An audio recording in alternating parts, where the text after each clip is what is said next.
Hi everyone, I'm David Fisher, and this is Presidential Chronicles, the series of books and videos on American history as seen through the lives of the presidents of the United States.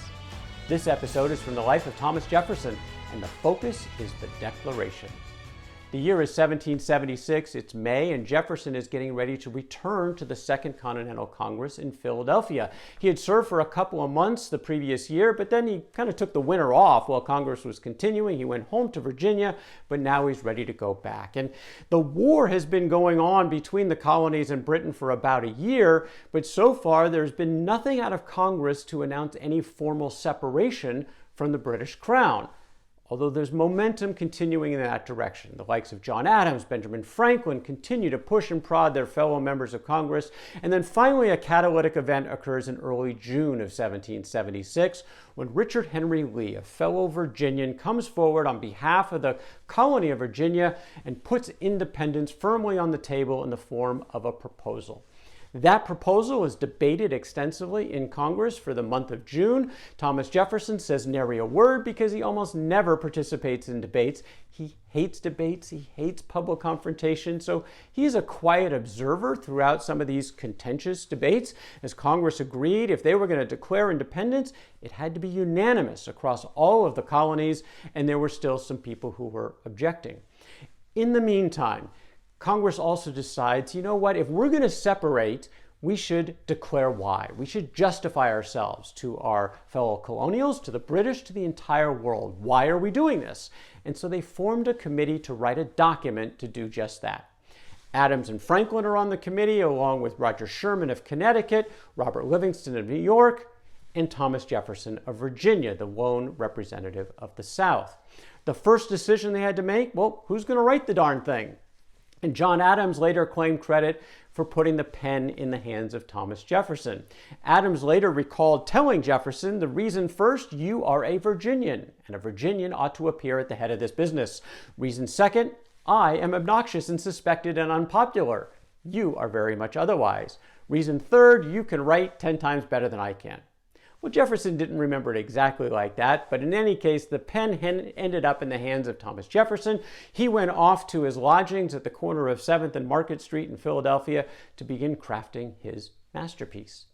Now, later in life, he put it this way in terms of what he was trying to accomplish with the Declaration.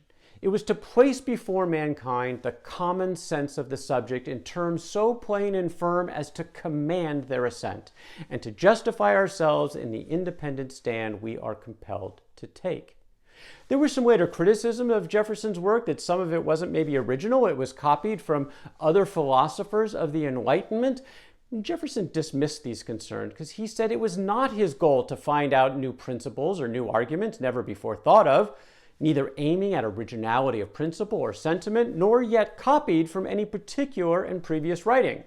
It was intended to be an expression of the American mind, and to give to that expression the proper tone and spirit called for by the occasion. If this was his goal, he accomplished it and then some. Now, when he finally produced his report, Congress started cutting away at it. And it was really painful for Jefferson to sit there as amendment after amendment took pieces out. Eventually, about a quarter of the original 1,800 words were excised from the Declaration, which again was very painful for Jefferson, who throughout his entire life believed the original version in his hand was actually the preferred one. Posterity didn't notice any diminution whatsoever by the reductions, even though it was very personal for Jefferson. Now, as for the document, he started with a strong opening to catch everyone's attention. He wrote, when in the course of human events it becomes necessary for one people to dissolve the political bands which have connected them with another, and to assume among the powers of the earth the separate and equal station to which the laws of nature and laws of God entitle them, a decent respect to the opinions of mankind requires that they should declare the causes which impel them to the separation. This was his goal. He then followed immediately with, possibly the greatest line ever written about the American experiment and representative democracy and individual liberty.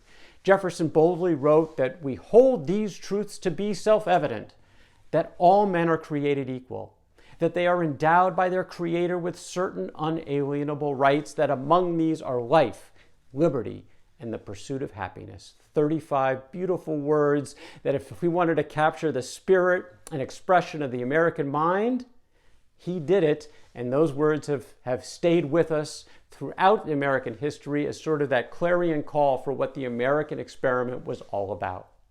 But Jefferson then goes on and he makes it plain that separation from Britain is justified when tyranny takes root. He wrote that whenever any form of government becomes destructive of these ends, it is the right of the people to alter or to abolish it and to institute new government, laying its foundation on such principles and organizing its powers in such form as to them shall seem most likely to affect their safety and happiness. When a long train of abuses and usurpations, pursuing invariably the same object, evinces a design to reduce them under absolute despotism, it is their right, it is their duty to throw off such government and to provide new guards for their future security. Jefferson then goes on to state 27 specific charges against King George and the British Parliament, justifying independence, at the bottom of which he then concludes, a prince whose character is thus marked by every act which may define a tyrant is unfit to be the ruler of a free people. July 2nd, 1776, Congress comes together and votes on Richard Lee's proposal for independence. It is, in fact, adopted. It is unanimous, with the exception of New York, which abstained. They signed on later to make it all 13 colonies eventually. And 2 days later, July 4th, 1776, Jefferson's Declaration, as amended, was formally adopted. The United States was born, with a declaration to all the world from the pen of Thomas Jefferson. And that is Jefferson and the Declaration from the life of Thomas Jefferson. For more Presidential Chronicles, check out my books on Amazon.com, and don't forget to subscribe to my YouTube channel. Until next time, I'm David Fisher, and this is Presidential Chronicles.